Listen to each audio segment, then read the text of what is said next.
Hey guys, today we're going to be doing a brake job on this Chevy SS by removing and replacing the brake rotors and pads. Now, full disclosure, this is my first time making a video and also working on Brembo calipers. Not that it's much different than traditional, so this should be pretty beginner friendly. We're going to start off by removing the wheel and placing it underneath the car.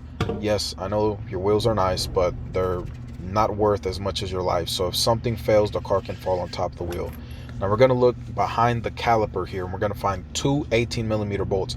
Unlike traditional calipers that have 4, this only has 2 bolts, but they're torqued to 166 foot-pounds. That's pretty high, but that's what's required by Brembo.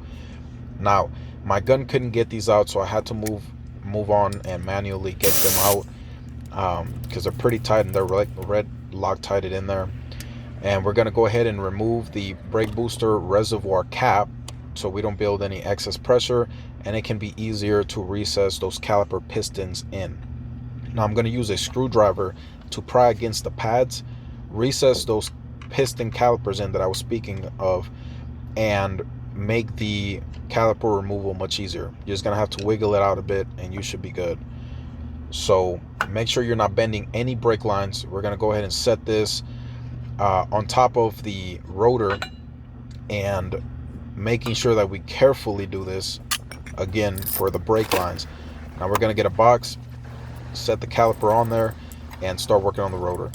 After I remove the rotor, we're going to go ahead and wire wheel the hub and also the calipers very slightly. Down there I got some copper anti-seize, which what I would recommend. That way your wheel doesn't seize to the hub. So we're going to start by removing those 2 pins on top of the caliper. As you can see here, we're going to push them outwards, and that'll release our tab that holds our brake pads in.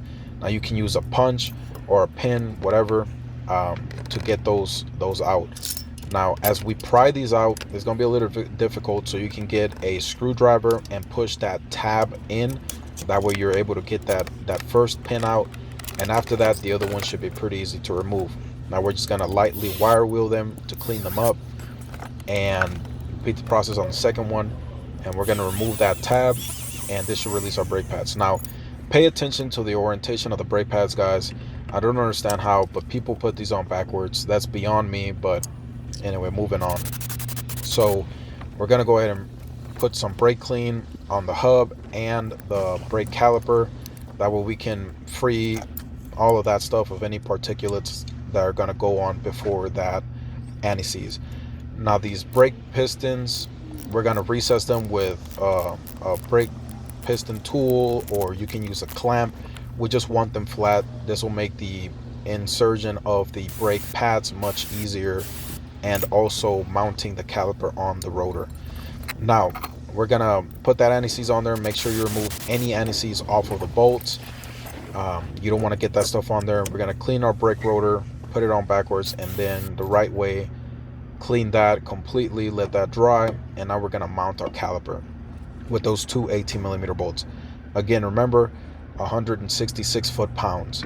I'm going to first do it with a 100 foot-pound torque wrench, and then I'll be following that with a 250 foot-pound to make sure this secured to 166. Now I'm just using this lug nut to hold everything in place, and we're going to go ahead and torque. And after everything is done torquing, we're going to insert our pads. It's going to take a little bit of wiggling, but you'll get them in. And we're going to oil up our pins, insert those from the rear.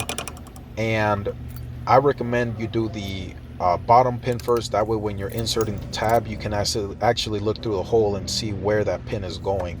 I decided to do the top one first and made things a little more difficult for myself. So with the punch, I'm going to make sure that these pins are recessed in correctly. And I'm going to wiggle the pads, making sure they're placed on there, they're seated right. And then I'm also going to spin the rotor to make sure there's no weird noises coming from the brake pads. Now you're going to hear a little bit of scratching, but that's from the pads themselves. As long as you don't hear anything abnormal, you should be good. Now we're going to remove this lug nut and put on our wheel. That's going to be to 140 pounds on our lug nuts. Make sure you torque at a star pattern, and we're done. Thanks for watching.